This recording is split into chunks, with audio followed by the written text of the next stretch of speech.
Hello everyone, welcome to my channel. Today I'll be cooking a piece of tomahawk steak on this flat stone I just found. So if you like this video, please like and subscribe, and I'll have a quick commentary at the end of the video. Thank you.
So all in all, it went pretty well. I was able to get my fire really hot.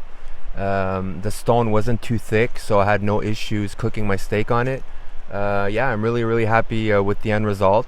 The main difficulty is always getting a hot fire going, because when you're in the woods, you always have like damp wood or rotten wood. It's really hard to find good wood. But yeah, it went really well. The steak was cooked perfectly. It was delicious, and I'm really happy with the end result. So thanks for watching, and I hope to see you guys next time.